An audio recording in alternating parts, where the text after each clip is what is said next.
Warahmatullahi wabarakatuh.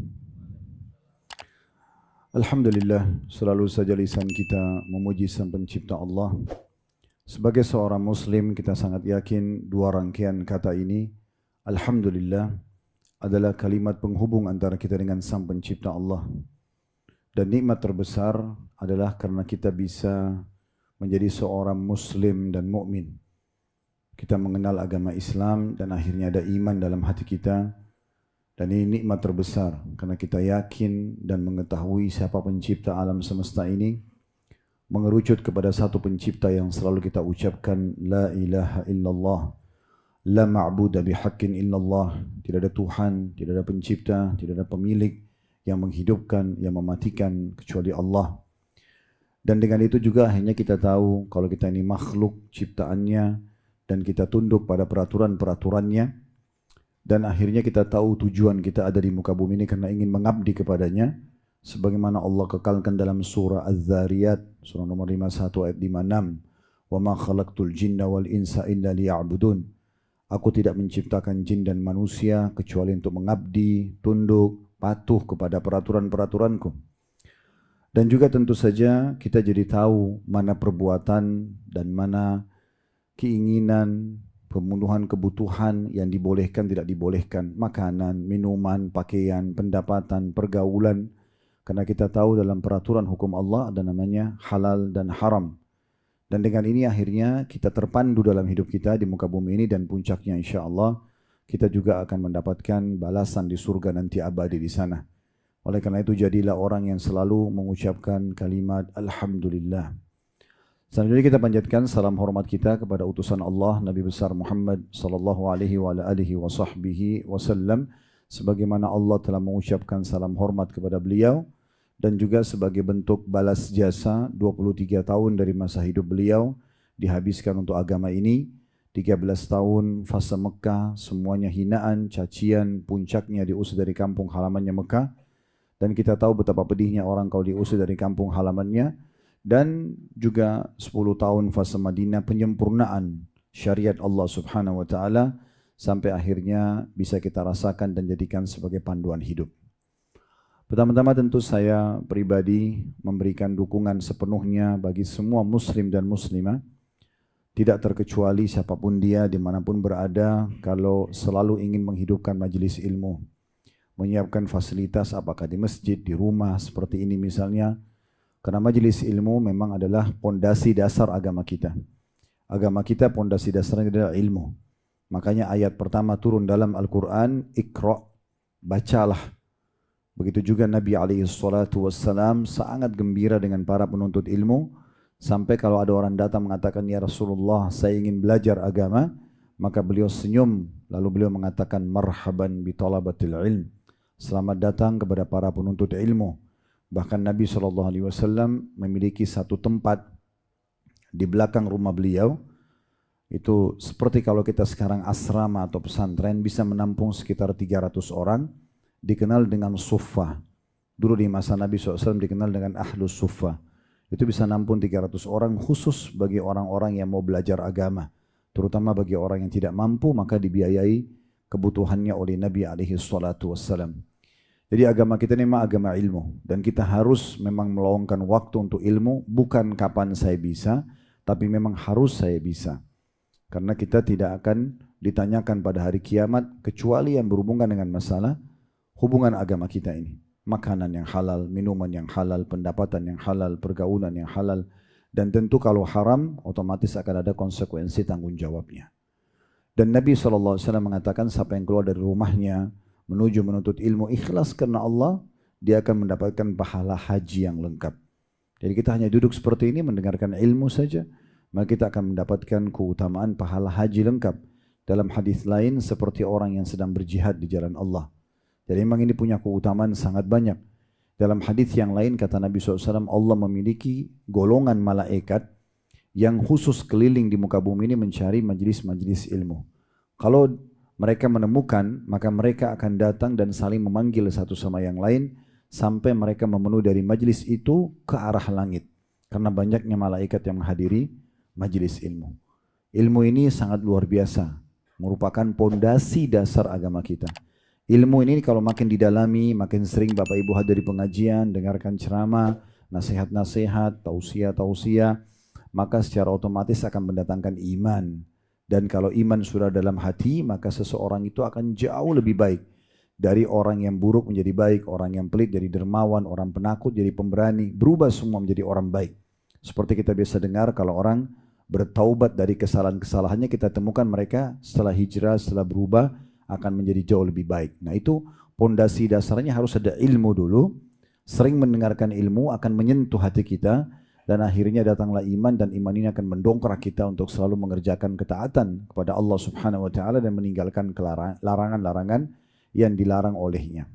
Saya juga duduk di sini Bapak Ibu sekalian bukan karena saya lebih pintar, tapi karena saya diundang, dan semoga saja sesuai dengan harapan. Dan kita menjalankan hadis Nabi SAW, salah satu hak muslim terhadap muslim yang lain, idza stansahaka fansah lahu. Kalau seandainya saudara mau minta nasihat, maka berikanlah nasihat kepadanya. Dan juga Nabi SAW seringkali mengingatkan kepada para sahabat, ad-dinun nasihat. Agama ini semua isinya nasihat.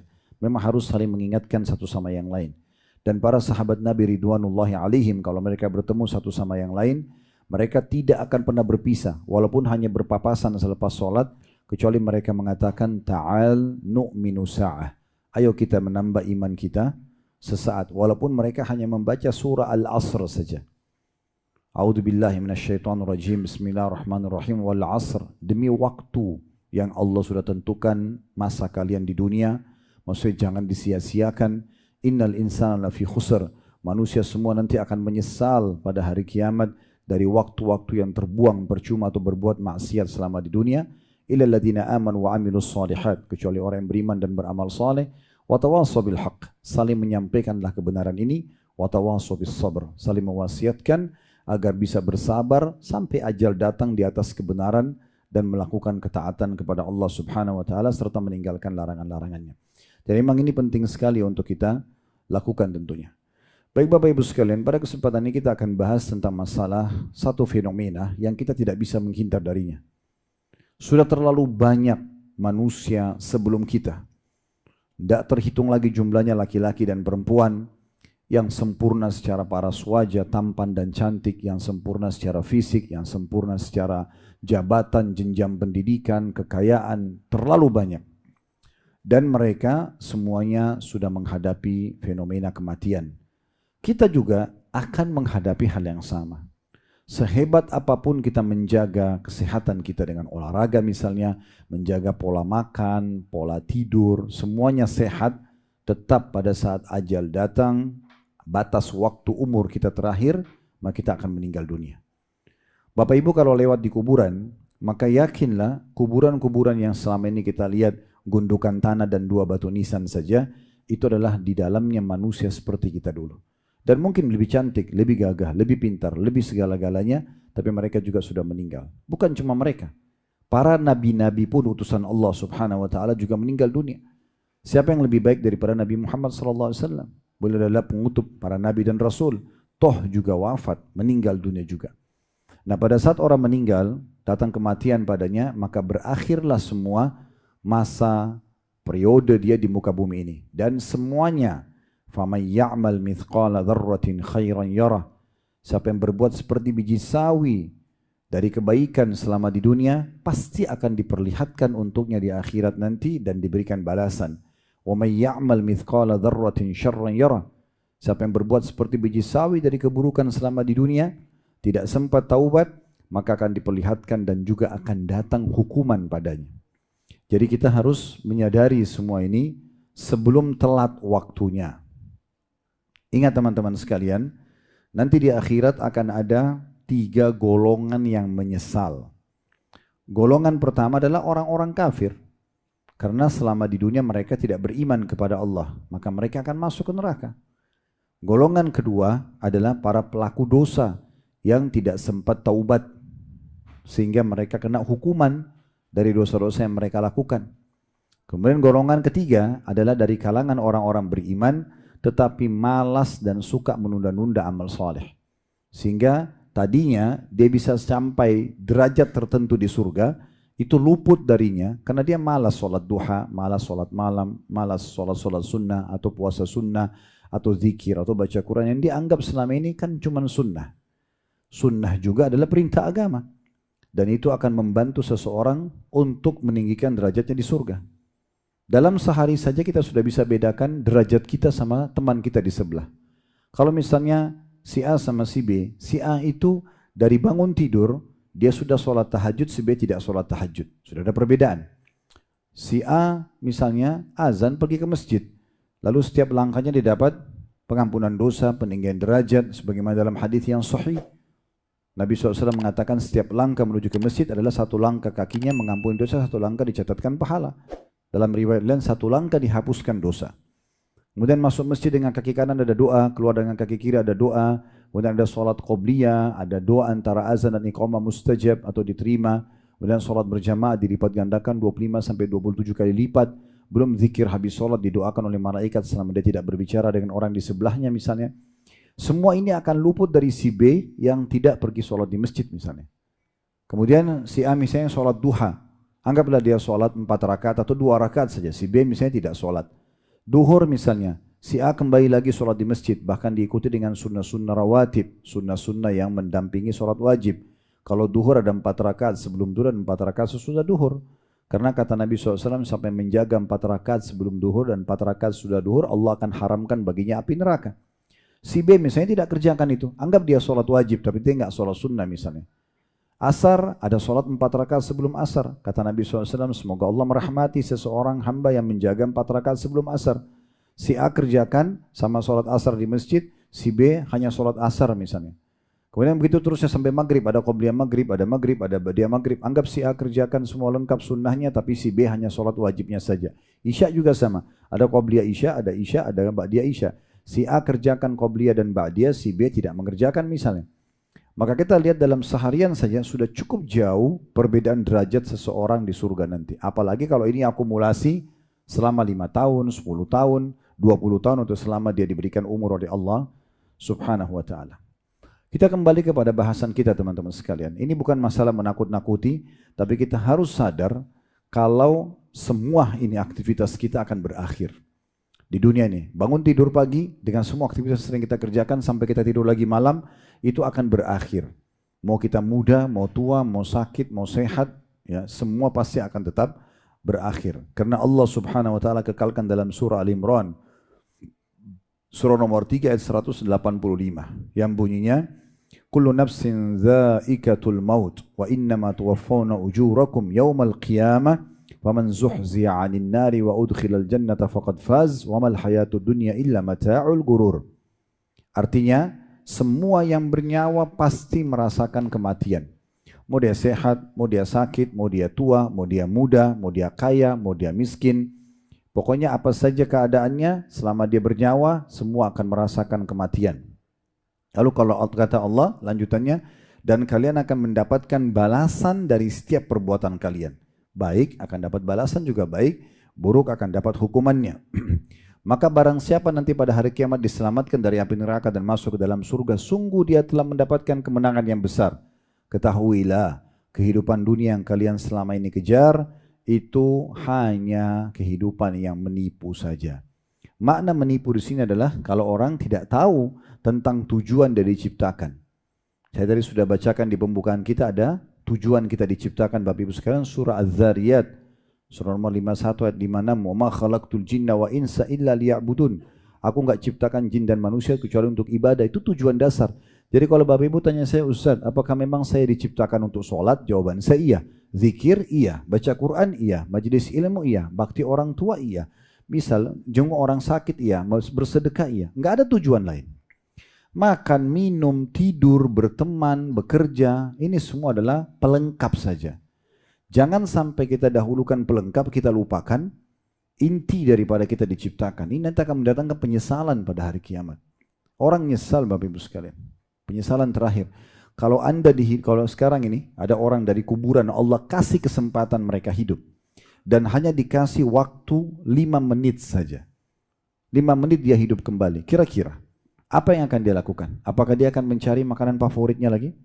Apakah dia akan meeting lagi miliaran, atau apakah dia akan duduk lagi sama keluarganya, atau saya yakin kita sepakat tidak akan itu yang dicari, tapi dia akan isi 5 menit itu amalan yang paling bisa membantu dia selamat di akhirat. Misal dengan dia taubat nasuha, dia istighfar, atau dia sholat taubat, dia lakukan itu, atau dia perbaharui syahadatnya misalnya. Tapi kan sudah menjadi peraturan Allah, orang yang mati tidak mungkin hidup lagi. Maka jadikanlah diri kita seakan-akan orang yang mati masih dikasih kesempatan untuk hidup oleh Allah Subhanahu wa taala. Jangan sampai penyesalan terjadi terakhir, teman-teman sekalian. Kami, saya dan teman-teman para dai hanya bisa berbicara seperti ini. Kami nggak bisa mengawasi Bapak Ibu setiap saat ke rumahnya ketuk, Pak, Bu, sholat, atau apa saja. Kami cuma bisa ceramah seperti ini, menyampaikan. Selebihnya Bapak Ibu menentukan keputusannya. Jadi jangan selalu berharap, maaf tanda kutip ya, ini contoh saja atau perumpamaan, berharap tangan turun dari langit memberhentikan kita dari dosa-dosa kita. Karena ada orang ditanya, kenapa kau tidak taubat? Iya, kapan ya? Seakan-akan tunggu ada tangan yang memberhentikan dia. Nggak bisa. Allah Maha Adil. Allah turunkan kitabnya Al-Quran untuk dibaca dan diterjemahkan segala macam bahasa. Allah utus utusannya Nabi Muhammad SAW menyampaikan segala macam ajaran yang Allah sampaikan, dari yang halal, yang juga yang haram, kemudian juga menyampaikan perintah dan menyampaikan larangan, tujuannya agar kita menerimanya. Ingat teman-teman, di hari kiamat nanti Anda akan buktikan perkataan saya ini. Orang-orang yang masuk ke dalam neraka, mereka masuk ke dalam neraka dalam kondisi mengakui keadilan Allah. Mereka katakan, memang saya pantas masuk neraka. Karena selama di dunia dia buang-buang waktunya. Dia melakukan kemaksiatan sudah dilarang, nggak boleh. Dan subhanallah, Allah juga berikan kepada kita sinyal-sinyal, teman-teman sekalian. Setiap orang melakukan pelanggaran agama, mau berbohong, mau menipu, mau membunuh, mau berzina, mau apa saja, pasti Allah ikutkan dengan rasa takut. Khawatir kalau mau melakukan, supaya dia tidak lakukan. Bahkan kalau dia lakukan pun masih datang peringatan yang selanjutnya. Saya sering sampaikan di pengajian, bahkan kalau ada maling, pencuri, dia ditangkap dan dikeroyokin oleh warga masyarakat, sampai dia mati pun, itu masih bentuk kasih sayang Allah kepada dia. Karena orang seperti ini, pastikan sudah terlalu banyak peringatan Allah datang kepada dia, tapi dia engahkan saja. Waktu awal dia mencuri mungkin umur berapa, sudah ada peringatan supaya dia takut, tapi tetap aja dia lakukan. Kemudian ada lagi yang lihat dia pada saat dia lakukan. Harusnya dia berhenti, tapi tetap aja dia lakukan. Nanti mungkin kepergok, di penjara, tapi masih bisa keluar. Masih mencuri lagi. Terakhir Allah datangkan masa sekalian gebukin dia mati. Karena kalau tidak lebih berat hukumannya di akhirat nanti. Jadi hati-hati. Ya. Kita harus menyelamatkan diri kita sendiri, teman-teman sekalian. Allah Subhanahu wa taala memastikan tentang nabinya Muhammad sallallahu alaihi wasallam. Tadi saya katakan nabi-nabi pun mati. Dalam firman-Nya surah Az-Zumar surah nomor 39 ayat 30. Innaka mayyitun wa innahum mayyitun.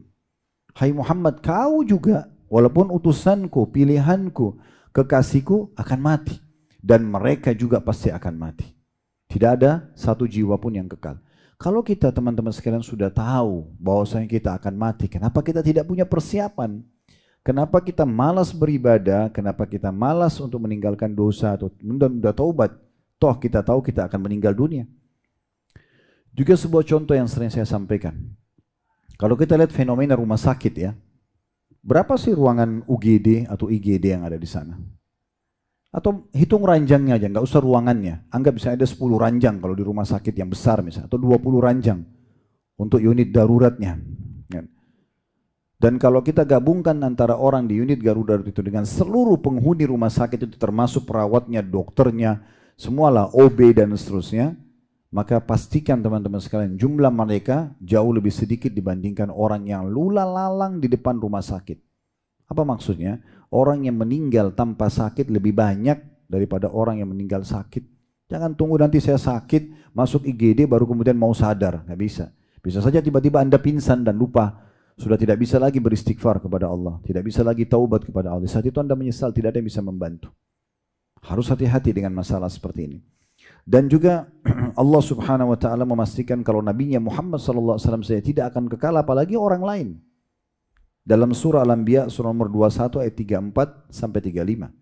Yang bunyinya, "Wa ma ja'alna li basyarin min qablikal khuld afa in mitta fahumul khalidun kullu nafsin dha'iqatul maut wa nabluukum bisyarri wal khairi fitnah wa ilaina turja'un." Kami tidak menjadikan hidup abadi bagi seseorang manusia pun sebelum kamu hai Muhammad. Dan jikalau kamu mati, apakah mereka akan kekal? Ketahuilah tiap-tiap yang berjiwa pasti akan merasakan mati. Kami akan menguji kamu dengan keburukan dan kebaikan semasa hidup sebagai ujian. Ini loh baik, jujur, amanah, tanggung jawab, bakti orang tua, bersedekah, berzikir, baca Quran. Ini loh keutamaannya. Disebutkan semua. Tidak ada satupun perintah dalam agama yang baik-baik yang tidak diikuti dengan janji. Pasti ada. Zikir dapat apa, doa dapat apa, sholat malam dapat apa, sedekah dapat apa, umroh haji dapat apa. Semua ada keutamaannya. Maka semua itu akan kita dapatkan. Dan semua larangan pasti akan ada ancamannya. Bohong, menipu, gunjing, fitnah, memukul, membunuh. Semuanya pasti ada ancamannya. Tinggal bagaimana kita mau pilih. Mau jadi orang baik atau jadi orang buruk. Kata Allah, kami uji kalian dengan kebaikan dan keburukan, dan hanya kepada kamilah kalian pasti akan dikembalikan. Kalau ada orang yang menganggap dirinya bisa selamat dari mati, itu mengkhayal, mimpi ya. Sebab Allah mengekalkan dalam surah An-Nisa surah nomor 4 ayat 78, Aynama takunu yudrikkumul mautu walau kuntum fi burujim musyayyadah. Dimanapun kata Allah kalian berada, pasti mati akan merenggut kalian. Walaupun kalian berada di sebuah bangunan yang sangat tinggi lagi kokoh. Tidak mungkin orang lolos dari kematian. Ya. Begitu juga Allah subhanahu wa ta'ala menyebutkan dalam surah Jum'ah, ayat yang sangat masyhur, surah nomor 62 ayat 8. Qul innal mauta alladhi tafirruna minhu fa innahu mulaqikum thumma turadduna ila alimil ghaibi wasyahadati fayunabbi'ukum bima kuntum ta'malun. Katakan hai Muhammad kepada semua manusia termasuk umatmu, kematian yang kalian lari daripadanya pasti akan datang kepada kalian. Lalu kalian akan dikembalikan kepada zat Allah yang maha mengetahui semua yang gaib dan nyata, dan dia pasti akan memberitahukan apa yang kalian lakukan. Ayat tentang kematian ini puluhan jumlahnya dalam Al-Quran, banyak sekali. Ini saya cuma bacakan sebagian, dan sudah turun dari 1400 tahun yang lalu, dan sudah diimani dengan miliaran kaum muslimin dari masa Nabi SAW, dan akan terus diyakini oleh orang beriman sampai menjelang hari kiamat. Allah juga memastikan dalam surah Qaf, surah nomor 50 ayat 19, وَجَاءَتْ سَكْرَةُ الْمَوْتِ بِالْحَقِّ ذَلِكَ مَا كُنْتَ مِنْهُ تَحِيدٌ. Dan pastikan sakaratil maut, proses dicabutnya ruh itu pasti akan benar-benar datang. Dan itulah yang kamu selalu lari daripadanya, kata Allah. Bisa dilihat dalam surah Qaf ayat 19. Kemudian juga dalam surah Al-Waqi'ah, surah nomor 56 ayat 60, Allah berfirman, Nahnu qaddarna bainakumul maut wa ma nahnu bimasbuqin. Kami telah menentukan kematian siapapun di antara kalian.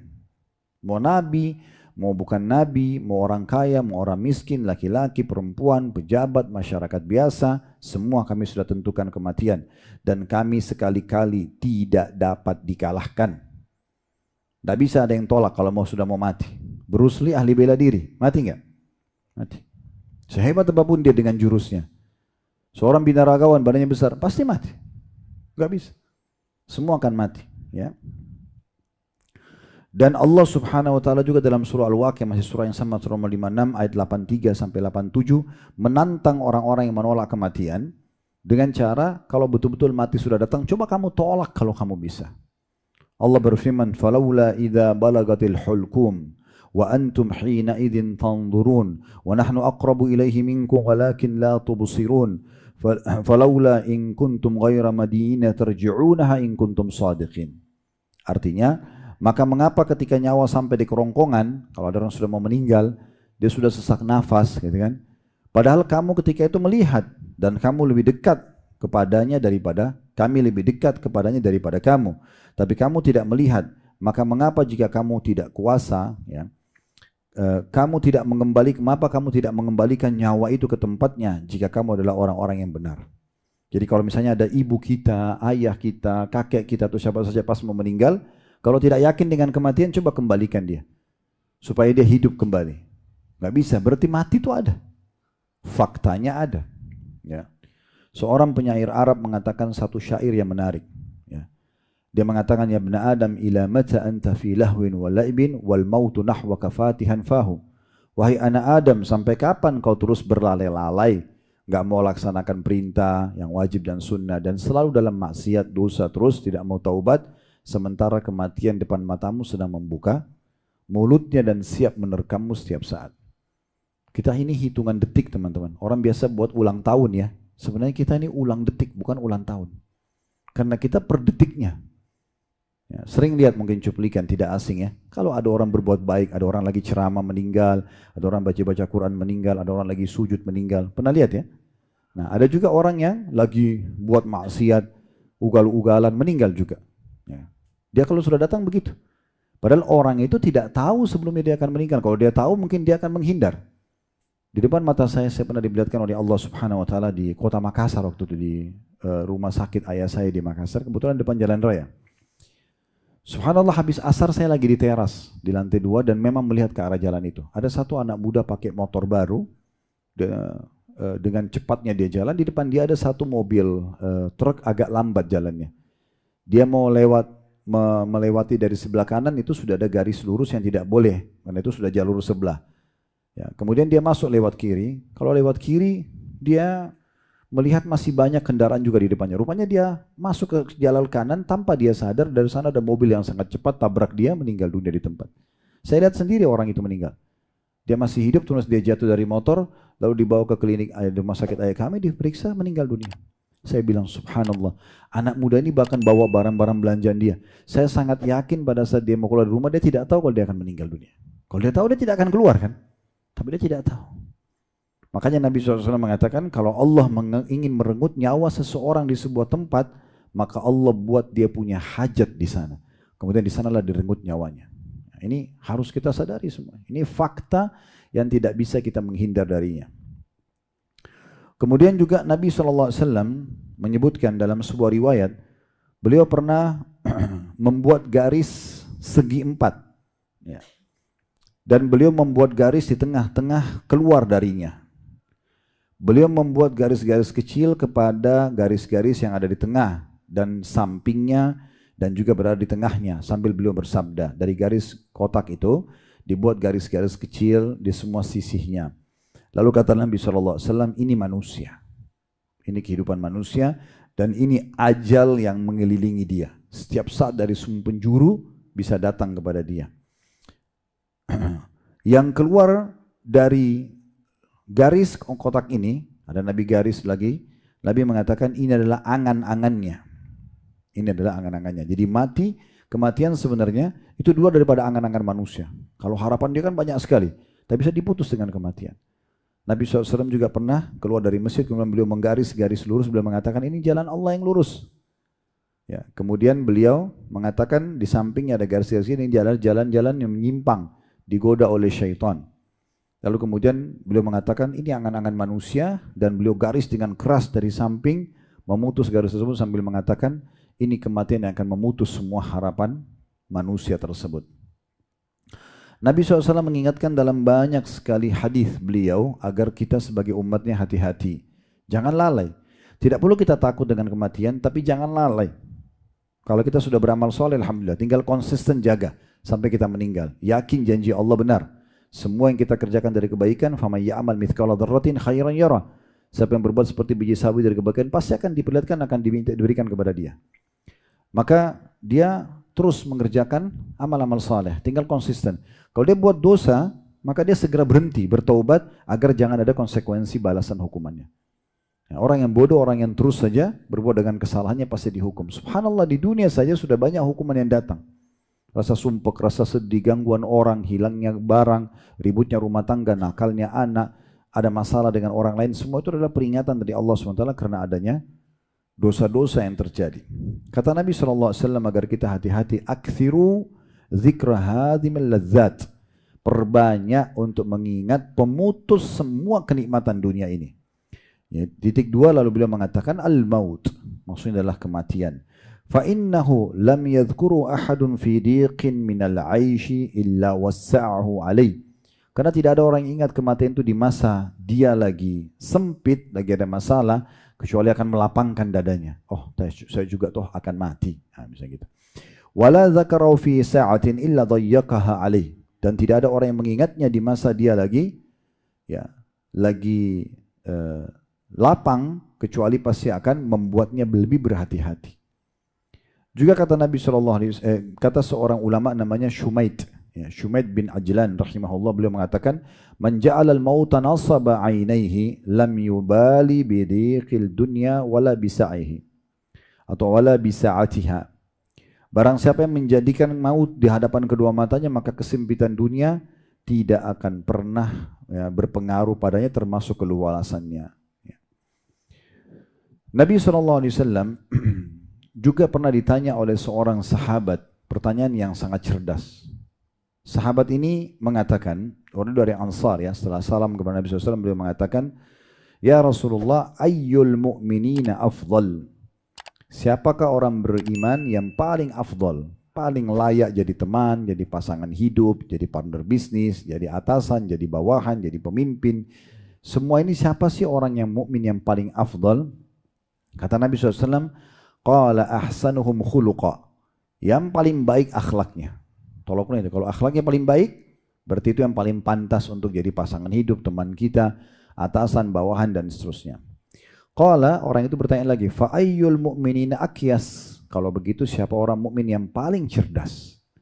Maka cerdas menurut Nabi SAW adalah qal aktsaruhum lil mauti dzikra, orang mukmin yang paling banyak mengingat kematian, wa ahsanuhum lima ba'dahu isti'dada, dan orang yang paling baik yang punya persiapan untuk menghadapi kematian tersebut, ulaikal akyas, mereka itu adalah orang-orang yang cerdas, orang-orang yang cerdas, ya. Kalau Bapak Ibu mau lebih jauh, bisa nanti dibaca pada saat lagi di rumah, lagi lowong. Coba baca bagaimana Allah menggambarkan penyesalan orang-orang kafir, orang-orang yang banyak dosanya tidak sempat taubat pada saat meninggal. Bisa baca surah Al-Mu'minun, surah nomor 23, ayat 99 sampai 115. Saya bacakan saja ayat 99 sampai ayat 100, 2 ayat. Tapi saran saya nanti di rumah bisa dibaca sampai ayat 115. Itu menggambarkan bagaimana penyesalan mereka nanti pada saat meninggal. Dan kita sebagai seorang muslim punya kelebihan karena kita sudah dapat bocorannya. Syukurlah kita tahu ini. Ya. Kalau kita tidak tahu bagaimana? Allah memberitahukan kita sebagai orang muslim, teman-teman sekalian, dari awal manusia diciptakan, Nabi Adam dari tanah, diciptakan dari tulang rusuk yang istrinya Hawa. Kemudian mereka berdua disuruh malaikat sujud, iblis tidak mau, iblis nolak, lalu iblis dilaknat, lalu Allah masukkan Adam dan Hawa di surga, lalu iblis menggoda, lalu diturunkan ke muka bumi. Terus ceritanya sampai nanti surga dan neraka. Dari jalan pertama sudah diciptakan sampai nanti surga itu dijelaskan tanahnya, batunya, airnya, bangunannya, baju-bajunya, istananya, bidadari-bidadaranya, lengkap seperti kita lihat kalau kita baca itu. Neraka juga begitu, siksa yang paling rendah sampai siksa yang paling berat digambarkan semuanya.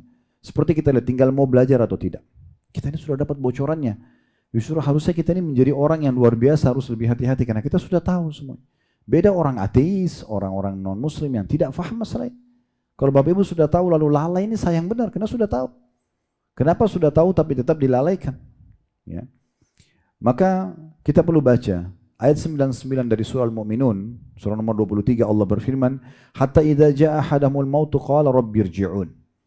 Nanti orang-orang kafir itu, orang-orang yang banyak dosa, tidak sempat bertaubat dari dosa-dosanya, pada saat hadir datang kematian kepada mereka, mereka akan berkata, "Rabbirji'un." Tuhanku, tolong kembalikan aku. Kembalikan ke dunia lagi. Untuk apa? Tadi saya bilang, untuk makan, cari makanan favoritnya misalnya, untuk tidur kah, untuk biologi sama pasangannya kah, atau untuk apa? Tidak lagi.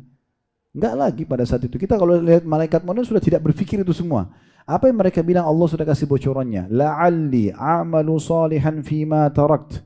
Semoga saja aku bisa mengerjakan amal saleh yang dulu aku pernah tinggalkan. Lalu Allah mengatakan, kalla, tidak mungkin. Innaha kalimatun huwa qailuha. Itu perkataan yang cuma diucapkan dengan lidah. Wa min waraihim barzakhun ila yaumi yub'atsun. Dan mereka akan dimasukkan ke alam barzakh di kuburan sampai hari kebangkitan nanti. Teman-teman, kalau ada yang mengatakan begini, udah nggak apa-apa, buat dosa aja nanti saya yang tanggung, omong kosong. Omong kosong. Kalau ada orang mengajak orang lain buat dosa, maka yang mengajak dapat dosa, yang diajak yang mengerjakan dapat dosa juga. Cuman yang mengajak dikasih dosa porsi yang sama dengan yang temannya kerjakan. Misalnya dia berzina dapat 100 dosa, temannya yang diajak berdosa zina juga dapat 100 lagi dosa, cuma dia karena ngajak dikasih 100 dia, jadi 200 dosanya. Jadi nggak ada ceritanya kamu buat dosa saya yang tanggung, nggak bisa. Tetap dia juga pelakunya akan dapat hukuman. Ya. Semua teman-teman kita yang seperti ini teman-teman pastikan hanya akan bisa menunggu kita di kuburan maksimal setengah jam. Maksimal setengah jam. Suami istri saling sayang satu sama yang lain. Coba lihat, ada nggak yang pada saat meninggal pasangannya nunggu di kuburan, nginap sama-sama? Nggak usah bicara suami istri. Orang tua sama anak. Ibu-ibu ini sayang anak-anaknya. Kita tahu kasih sayang ibu seperti apa sama anak-anaknya. Baik, sekarang kalau anak ibu meninggal dunia, apa ibu mau tidur di liang lahat sama-sama? Gak mungkin. Pasti pulang. Setengah jam, 1 jam nangis pulang. Seminggu mulai reda, 1 bulan mungkin dia bisa saja melupa. Atau persentase ingatnya sudah kurang. 1 tahun lebih kurang, 10 tahun sudah lupa. Bisa saja begitu. Makanya kata Nabi SAW, kalau anak Adam meninggal dunia, maka akan ikut ke kuburan 3. Akan ikut ke kuburan 3. Yang pertama adalah amalnya. Yang kedua keluarganya. Yang ketiga hartanya. Dan akan pulang 2. Yang pulang itu keluarga sama hartanya. Yang tinggal bersama dia amalnya. Jadi keluarga kita sesayang-sayangnya sama kita paling maksimal setengah jam. Itu kuburan ditinggal. Ya. Kembali pada aktivitasnya secara umum. Harta kita, mobil termewah, diparkir paling di pagar kuburan. Gak mungkin masuk liang lahat sama kita. Habis itu jadi warisan, selesai. Yang tinggal bersama kita apa? Yang selama ini Bapak Ibu lalaikan. Ya sholatnya, ya zikirnya, ya ibadah-ibadahnya. Gitu kan? Dan ini yang banyak dilalaikan oleh manusia. Mereka tidak sadar tentang masalah ini. Padahal sebenarnya ini fakta dan fenomena yang harus kita sadari. Makanya Nabi SAW pernah teman-teman sekalian satu waktu mengantar jenazah. Kemudian beliau pas melihat ramai, belum mendekat ke situ. Dan waktu lihat jenazah diturunkan, ini Nabi ya. Lihat jenazah diturunkan, lalu beliau menjatuhkan lututnya ke tanah. Sallallahu alaihi wasallam. Lalu kemudian beliau tundukkan kepalanya sambil beliau meneteskan air mata. Kata para sahabat, sampai kami melihat air mata Nabi netes ke tanah. Saking banyaknya air matanya. Lalu beliau mengatakan, kata-kata yang mulia, beliau mengatakan, sungguh hai saudara-saudaraku, untuk keadaan seperti inilah kita harus punya persiapan. Seperti ini nanti, jangan sampai ya kita menjadi seperti ini. Saya pernah teman-teman mengadakan pelatihan, dan ini sering biasa kami adakan pelatihan di kampus-kampus ya. Terakhir kami adakan di Padang, pelatihan untuk menjadi jenazah 5 menit. Ya. Jadi waktu itu ada pelatihan buat teman-teman mahasiswa, salah satunya adalah setelah menceritakan masalah kematian, kita minta pada panitia adakan kain kafan, sama perlengkapan jenazahnya, habis itu kita buat miniatur liang lahat. Tapi di kota Makassar pernah saya praktek langsung, minta panitia masjid buat liang lahat. Kemudian setelah kita cerita tentang kematian, saya minta siapa di antara jemaah yang siap untuk menjadi jenazah 5 menit saja. Praktek. Ada yang naik, waktu itu di kota Makassar dulu ada satu tukang bangunan. Saya Ustaz, baik silakan. Nanti kalau Bapak masuk di sini, tidur di atas kain kafan ini, tutup matanya, bayangkan kalau Bapak sudah meninggal ya, dan coba resapi apa yang saya ucapkan. Baik Ustaz. Begitu dia tidur, ini fenomena betul terjadi. Dia tidur, di atas kain kafan itu dia tutup matanya. Saya bilang, Bapak tutup matanya, bayangkan Bapak sudah meninggal. Semua hiruk-pikuk yang didengar suara masjid ini, anggap suara orang di rumah kita yang kita pada saat meninggal dunia. Tapi kita tidak bisa protes. Gak bisa kita, oh kamu diam, ribut, jangan, gak ada. Gak bisa lagi. Bahkan panitia pada saat meletakkan tangan kiri di bawah, tangan kanan di atas, gak bisa disuruh pindah. Kain kafan itu begitu ditaruh di pipinya, Bapak itu mulai nangis. Dia nangis terus. Ditaruh kain kafan, tangannya ditaruh, dan diikat bagian kepala, diikat bagian kaki. Sementara itu, saya minta panitia selesai, saya bilang, Pak, coba sekarang, bayangkan dan ingat semua peluang kebaikan. Sholat, puasa, sedekah, apalah, baca Quran yang Bapak sia-siakan selama ini. Dan nyesal sekali, ingin sekali kembali ke dunia hidup lagi untuk mengerjakan, tapi sudah tidak bisa. Terus saya bilang, bayangkan sebaliknya. Berapa banyak kesempatan dosa yang Bapak Ibu tidak pernah sia-siakan. Selalu setiap ada kesempatan kerjakan. Dan tidak sempat taubat. Dan sekarang Allah akan hukum. Dan sekarang Allah akan hukum. Setelah itu, dia rupanya Bapak ini menangis terus. Pada saat itu saya bilang, saya minta panitia siapin geranda jenazah yang biasa ada di masjid. Tolong ini gerandanya, ya dibuka. Saya minta panitia tolong diangkat bapak ini, dan saya minta bapak itu sambil dia tetap tutup mata, Pak, kami akan angkat bapak ke geranda ini dan kami akan bawa bapak ke liang lahat sebelah masjid. Jadi bapak jangan buka mata, tetap resapi tubuhnya tersentuh dengan geranda itu. Diangkat dari geranda itu, kami pikul sampai ke samping masjid. Saya masih bawa mikrofon, kemudian kita turunkan liang lahat. Lalu saya bilang, Pak, pada saat diturunkan saya minta panitia keluar, lalu kita tutup dengan kain dari atas. Saya bilang, Pak, sekarang Bapak buka. Waktu kami melangkah ke liang lahat, saya bilang, Pak, sekarang ini resapi baik-baik. Inilah langkah-langkah terakhir kaki kami mengantar Bapak di dunia ini. Udah, setelah ini kami tidak akan temani Bapak lagi. Sampai turun liang lahat, saya bilang, sekarang Bapak buka matanya, inilah tempat Bapak sekarang. 1 kali 2 meter. Mau seluas apapun rumah kita di dunia, tetap aja nggak bisa. Akan kita tinggalkan, jadi warisan, tapi ini tempat kita sekarang. Dan Allahu alam berapa lama, karena sampai hari kiamat di liang lahat itu. Mungkin bisa lebih lama di liang lahat daripada di rumah kita pribadi. Setelah itu saya suruh minta keluar, buka matanya. Waktu keluar, saya saksikan Bapak Ibu sekalian, Bapak ini sempoyongan keluar. Ini kurang dari 5 menit pelatihannya. Setelah itu masuk masjid, saya kasih mikrofon, Pak, tolong ceritain bagaimana pengalaman jadi jenazah 5 menit. Itu dia pegang mic, gemetar tangannya. Saya tobat Ustadz, saya nggak mau lagi buat dosa, saya durhaka sama orang tua saya. Dia seperti bicara di alam dia sendiri. Hanya dengan tadi dia tutup mata itu. Di masjid ini ada ribuan orang, seperti tidak ada orang di situ. Dia sedang cerita tentang pengalaman dia sendiri. Dia terbawa dengan arus itu dan banyak jemaah yang menangis pada saat itu. Dan ini saya setelah 2-3 orang, ada satu ibu-ibu coba sampai pingsan. Setelah itu saya bilang, penutupan ceramahnya, saya bilang, Bapak Ibu sekalian, ini hanya pelatihan. Sekarang Bapak Ibu masih bisa kembali aktivitas lagi. Tapi satu waktu nanti akan dibungkus dengan kain kafan ini dan tidak akan pernah bisa hidup lagi. Di saat itu akan terjadi penyesalan. Maka sebelum terlambat waktu itu, datang itu jangan sampai menyesal. Mumpung sekarang masih ada waktu. Saya pernah buat satu ceramah, teman-teman sekalian, judulnya inilah hari emasmu. Kenapa saya katakan judulnya ini hari emasmu? Karena bagi saya pribadi, setelah saya merenungi kehidupan selama ini berjalan sudah 48 tahun, saya coba renungi perjalanan hidup ini, terus saya melihat, oh ternyata ada satu poin yang sangat mahal nih, yaitu di mana umur kita sebenarnya yang sudah berlalu. Umur kita sebenarnya yang sudah berlalu. Misalnya saya 48 tahun, berarti 48 tahun inilah yang sudah pasti umur saya. Kedepannya saya tidak ada kepastian. Apakah saya masih hidup semenit, 1 jam, 1 hari, nggak tahu. Bisa saja juga 48 tahun lagi, Allahu a'lam. Semoga panjang umur, tapi tetap akhirnya akan meninggal dunia. Nggak mungkin tidak, kan gitu. Nah, umur kita yang sebenarnya yang sudah lewat. Umur kita sebenarnya yang sudah lewat saja. Ya. Yang lalu ini ke depan masih sedikit. Jadi jangan selalu berbangga dengan umur yang belum datang, karena itu belum tentu. Bisa saja hitungan detik di ruangan ini, bukan saya doakan diri saya, tapi bisa saja malaikat maut ada, saya lihat, dicabut nyawa saya, jatuh tergeletak, mati. Udah, orang cuma kenang Khalid Basalamah pernah ceramah, selesai. Kan begitu saja. Bapak Ibu juga sama, tidak harus kita sakit kan. Nah, di saat itu penyesalan akan datang kalau amal kita sangat sedikit. Nah, hari ini kalau kita masih hidup kayak sekarang, ini hari emas kita. Kenapa?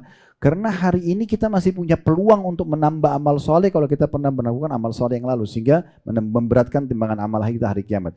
Atau kalau kita punya dosa di masa lalu, saat ini kesempatan taubat. Dan taubat itu sering saya bahasakan di ceramah Bapak Ibu sekalian, betul-betul tiket VIP dari Allah.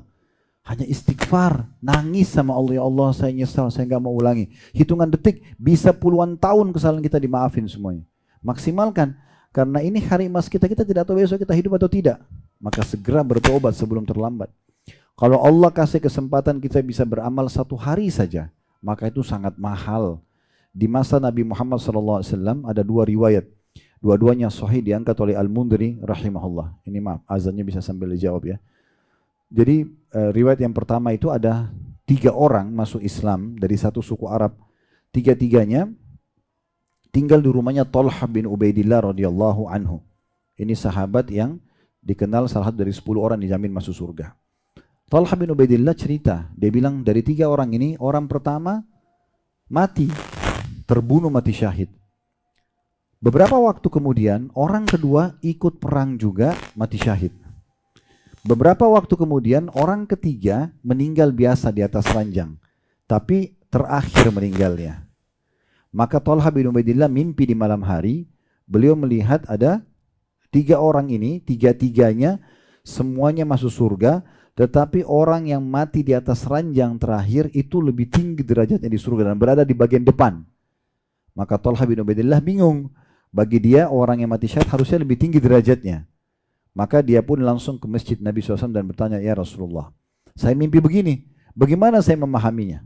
Kok bisa maksudnya orang yang mati biasa, tapi terakhir mati lebih tinggi derajatnya di surga daripada orang yang mati syahid sebelumnya? Maka Nabi SAW tersenyum sambil mengatakan, wahai Talha, mana kamu? Mana kamu dari, ya, dia sempat beribadah beberapa hari selama teman-temannya itu meninggal dunia. Jadi kalau ada kesempatan sehari saja beramal soleh, itu luar biasa. Itu peluang yang luar biasa. Jadi jangan disia-siakan. Tinggal Bapak Ibu sekalian, apa yang harus saya lakukan? Apa yang harus saya lakukan? Yang pertama harus kita fahami, orang beriman itu tidak perlu takut dengan kematian. Asal dia sudah punya persiapan. Ya kan? Orang itu kalau sudah punya persiapan, sudah ikut pelatihan-pelatihan, sudah punya persiapan matang, sudah punya perbekalan yang cukup, saya yakin dia tidak akan ragu untuk safar, untuk perang, untuk apa saja, gitu kan? Karena dia sudah punya persiapan. Yang selalu takut itu adalah orang yang tidak punya persiapan. Mati bagi orang beriman adalah awal segalanya. Awal segalanya. Kalau bagi orang kafir, mati akhir segalanya. Para sahabat Nabi Ridwanullahi alaihim dan orang-orang salafus saleh sebelum kita, mereka kalau mau meninggal, teman-temannya pada datang Bapak Ibu sekalian, lalu mengatakan begini, berita gembira buat kamu. Orang sudah mau menghadapi sakaratil maut, malah dikatakan berita gembira buat kamu. Kok bisa? Mereka mengatakan, yang datang menjenguk ini, orang sakit, sambil mengatakan, karena sebentar lagi kau akan bertemu dengan Allah, sebentar lagi kau akan bertemu dengan Rasulullah SAW, sebentar lagi kau akan lihat balasan dari amal baikmu. Jadi mereka anggap kematian itu adalah sebuah pintu kebaikan, karena kita sedang menuju kepada kehidupan abadi. Siapapun kerabat kita yang sudah meninggal atau orang yang kita kenal atau tidak kenal, kita pasti akan ketemu. Dan kata Nabi SAW luar biasanya dalam sebuah hadis yang dihasankan oleh para ulama, tidak ada orang yang meninggal bayi ataupun meninggal sudah sangat tua. Misalnya baru 2-3 hari lahir meninggal. Sama yang meninggal kakek-kakek nenek 100 tahun, kecuali akan dibangkitkan dengan umur 33 tahun. Gak lebih sehari, gak kurang sehari. Nanti di akhirat sudah tidak ada lagi anak-anak, tidak ada orang tua. Semuanya akan kembali kepada 33 tahun. Dan kata Nabi SAW, orang yang meninggal, nanti kalian akan dibangkitkan pada hari kiamat dengan postur ayah kalian Adam. Lalu Nabi SAW sebutkan, Adam 60 siku ke langit, 27,5 meter. Jasad ini hanya pinjamkan di sini. Nanti di kuburan, kata Nabi SAW, semua jasad kalian ini, kulit kita, urat-urat, otot ini akan dimakan oleh tanah. Ya. Dan tersisa tulang ekor kalian yang darinya Allah akan bangkitkan kalian. Allah akan turunkan hujan nanti, kemudian membangkitkan kita dari tulang ekor. Kalian akan tumbuh, kata Nabi SAW, seperti tumbuhnya tumbuh-tumbuhan. Lalu diberikan postur tubuh seperti Nabi Adam alaihissalam tingginya. Kalau wajah, umumnya badan kita ini sama.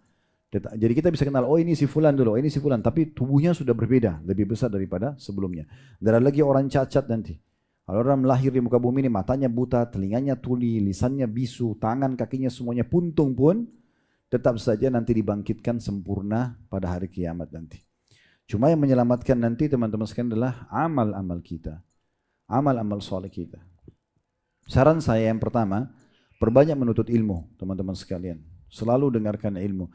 Di masa kita sekarang, handphone kita ini sudah menjadi perpustakaan berjalan.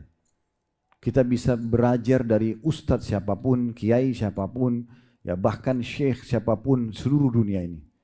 Kita bisa tinggal mengetik namanya, keluar cuplikan ceramah mereka, kita bisa dengarkan. Kita bisa baca buku apapun, dalam bahasa apapun, kita semua bisa mendapatkan manfaat di masa sekarang. Beda di masa dulu.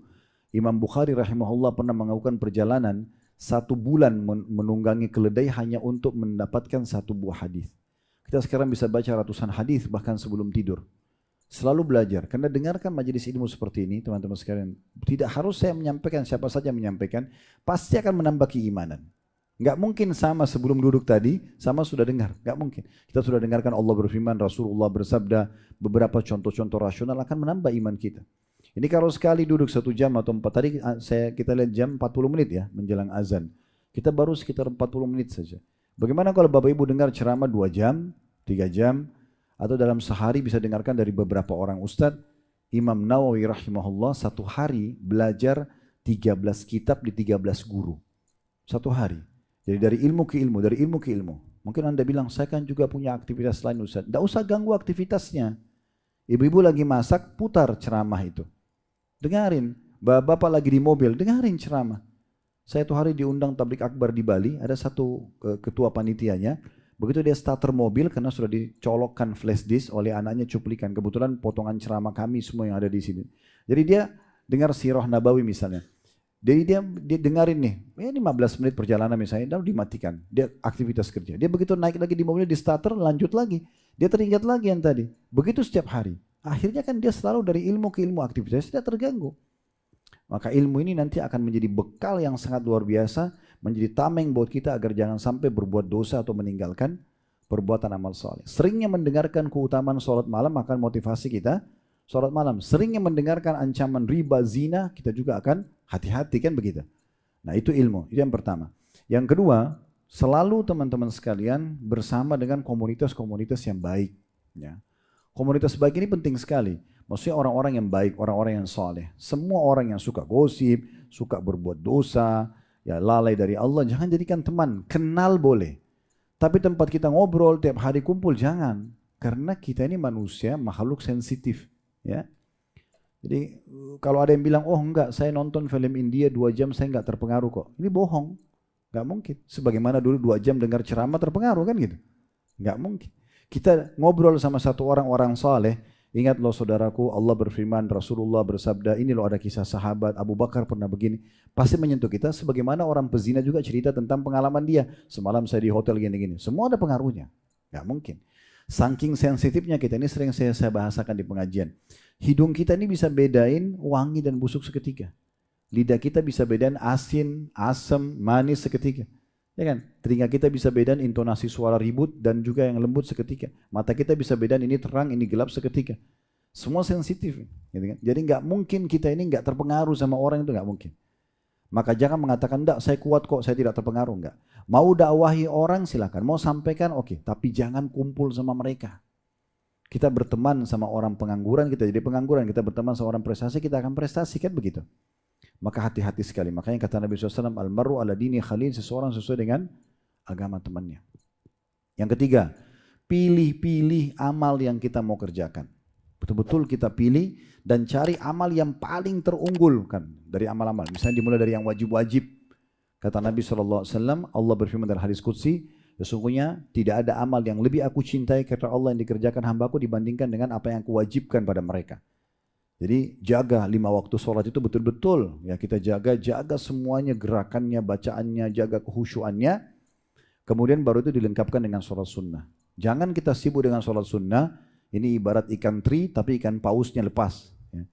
Dia sholat tahajud ya, tapi subuhnya kebablasan. Ya.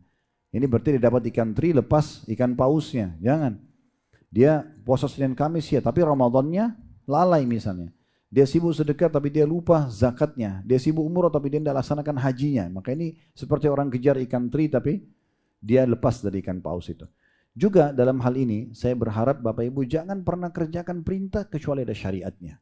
Ini penting sekali. Jangan selalu beralasan kan baik, kan bagus, nggak bisa. Nanti nggak diterima, gitu kan? Rasulullah SAW diutus untuk dicontohin. Maka siapapun yang mengajarkan ke Bapak Ibu, ini Bapak Ibu kerjakan ini, tanyakan mana dalilnya. Ada enggak wahyu, ada ayat Al-Quran, ada hadis, ada perintah enggak? Kalau ada, kerjakan. Kalau enggak ada, jangan. Karena nanti sia-sia. Ya. Sesuatu yang tidak diperintahkan kalau dikerjakan masuk dalam pelanggaran nanti.